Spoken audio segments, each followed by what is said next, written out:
देता है, स्वतंत्रता को बल देता है, समता न्याय का बल देता है, जिसकी बदौलत भारत देश को मिला यहाँ सम्मान है।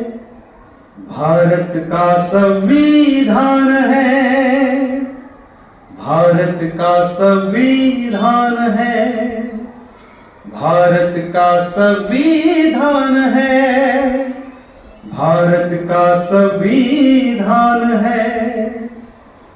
इसके रचयिता भीमराव का सपना कितना अच्छा है, उनकी नजर में कोई यहाँ पर ना ऊंचा ना नीचा है। बड़ी शान से स्वाभिमान से बनते मंत्री प्रधान है। भारत का संविधान है, भारत का संविधान है। जो भी यहाँ पैदा होता है भारत। माझ्या वडिलांना बाबासाहेबांनी शिकवलेलं आहे, त्यामुळे आमच्या घरातील वातावरण आंबेडकर विचारवंती होतं।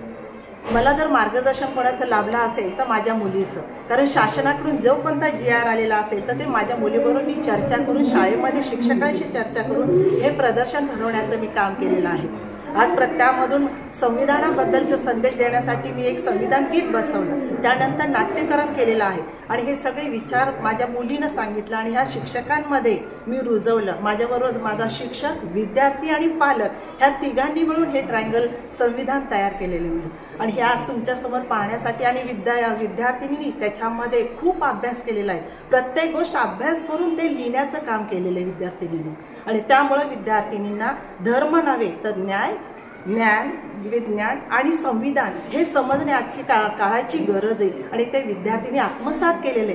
जरी पुढे शिक्षक विद्यार्थी हा शिकून खूप मोठा झाला तरी त्याला विदेशामध्ये जातो, त्याच्यानंतर तो मुले मोठमोठे अधिकारी बनतात, मग त्यावेळेस त्यांच्यावर अन्याय झाला असेल तर न्याय मिळवण्यासाठी हे संविधानच त्यांना खूप कामी येत असतं आणि त्यांना न्याय मिळवून देण्याचा प्रयत्न करत असतो। मंदिर कन्या प्रशाला मुख्याध्यापक डॉक्टर सविता जयंत मुळे।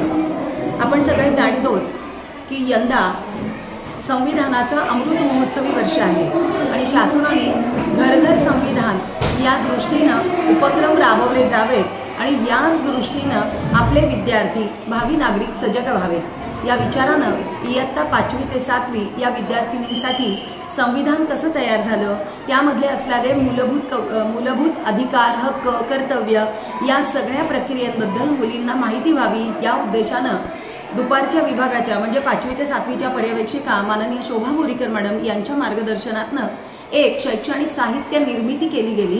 मग त्या प्रदर्शनीय वस्तूंमध्ये संविधानाची प्रत तयार करणारे नेते, त्याचबरोबर समाविष्ट असणाऱ्या महिला कार्यकर्त्या, न्याय, हक्क, समानता, बंधुता यासारख्या मूल्यांना धरून शैक्षणिक साहित्य, जुनी संसद, नवी संसद, संसद भवन, निवडणुकीची प्रक्रिया या सगळ्यांबाबत विद्यार्थिनींनी स्वतःच्या कल्पकतेला वाव देऊन शैक्षणिक साहित्य तयार केलं गेलं। उद्देश एवढाच आहे, भावी नागरिकांना आपलं संविधान, आपला कायदा, आपले हक्क आणि कर्तव्य याबाबत जाणीव व्हावी या उद्देशानं प्रशालेत हा उपक्रम राबवला गेला।